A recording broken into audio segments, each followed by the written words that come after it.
বিদ্যুতৰ বিল হ্ৰাস কৰাৰ প্ৰসংগলৈ গুৰুত্বপূৰ্ণ মন্তব্য মন্ত্ৰী পীযুষ হাজৰিকাৰ পত্নীৰ ব্যৱসায়িক প্ৰতিষ্ঠানৰ উদাহৰণসহ বিদ্যুৎ বিল নিয়ন্ত্ৰণ কেনেকৈ কৰিব পাৰি বুজালে পীযুষ হাজৰিকাই আইমি বৰুৱাৰ এখন ব্যৱসায়িক প্ৰতিষ্ঠানত মাহে বিদ্যুতৰ বিল আহিছিল 1 লাখ টকা যেতিয়াৰে পৰা সোলাৰ সংযোগ কৰা হ'ল তেতিয়াৰে পৰা 40,000 টকা হ্ৰাস পালে বিদ্যুতৰ বিল লগতে পেট্ৰলৰ খৰচ ৰাহি কৰাৰ বাবে নতুনকৈ ইভিৰ এখন বাহন ক্ৰয় কৰিলে মন্ত্ৰী পীযুষ হাজৰিকাই পূৰ্বে পেট্ৰলৰ নামত মন্ত্ৰীগৰাকীৰ খৰচ হৈছিল 1 লাখ টকা সেইবাবে পেট্ৰলৰ বাহন বিক্ৰী কৰা বুলি মন্তব্য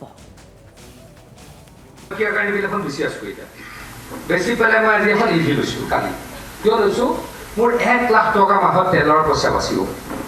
কোনে বিশ্বাস কৰিব মই অসম যিমান ঘূৰো মোক 1 লাখ টকা তেলত লাগে 1 লাখ টকা মোৰ তেলত বাচিব হয়তো কোনোবাই কিবা ক'ব পাৰে মই ঘূৰিবই লাগে মই ক'ৰ পৰা পাম মই যেতিয়া ঘূৰিবই লাগে মইতো অসমখন ঘূৰিয়ে ফুৰো 1 লাখ নহ'লেতো 70,000 টকা তেল লাগেই মোৰ আজিৰ পৰা তেলৰ পইচা নাযায় আজি আপোনালোকক মই কওঁ আপোনালোকে ডোন্ট টেক ইট আদাৰৱাইজ মোৰ জাগিৰোডত এখন দোকান আছে মোৰ আই কেন সে ফ্ৰেংকলি বিকজ মোৰ ৱাইফৰ দোকান তাই নামত আছে ফুল্লি ৱাইফৰ নামত আছে আৰু ফুল্লি 4,65 লাখ টকাৰ লোনত আছে দোকান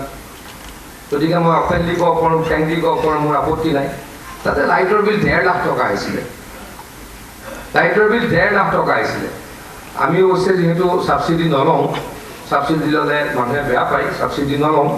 সাবসিডি ল'লেতো আৰু কম পইচা খৰচ হ'ল নহয় অলপ পইচা খৰচ হ'ল এতিয়া মোৰ লাইটৰ বিল আহে তাতে খুব বেছি 40,000 টকা মানে 1,10,000 টকা আৰু মোৰ এফালে 1 লাখ টকা মানে 2 লাখ টকা এখন গাড়ী আৰু সোলাৰ লগাই মই মোৰ বচাইছোঁ মইতো অলপ বিজনেছ কৰোঁ মানে আবে মন্ত্ৰী হয় পইচা খাই গৈ মাৰি মানুহৰ ঘুচ খাই চলি আছে তেনেকুৱা নহয় কথাবিলাক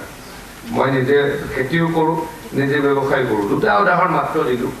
যে মোৰ দোকানত ঘৰত তাতে ঘৰো আছে মোৰ তাতে মই সোলাৰ লগালোঁ ছাবচিডি লোৱা নাই কিন্তু আপোনালোকে ছাবচিডি ল'ব পাৰিব আপোনালোকে যদি সোলাৰ লগায় আপোনালোকে ছাবচিডি ল'ব পাৰিব